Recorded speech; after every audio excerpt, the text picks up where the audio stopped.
مساء الفل. طاجن مصري اصيل الكوارع بالورق العنب. اول حاجه عملت الورق العنب، انا منزله طريقته.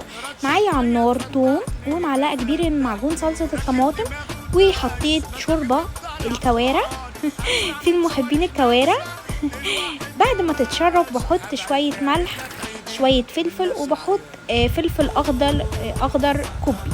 بحط كده هوت صوص، ومعايا الكوارع مقطعاها صغير جدا. بس كده بنزلها، وبعد كده بقلبها مع الخليط بتاعي واسيبها على نار متوسطة تاخد لها كده غلواية بالمنظر ده. بعد ما احس ان الصوص جوسي بحطه على الورق العنب، وممكن كمان ادخله الفرن شوية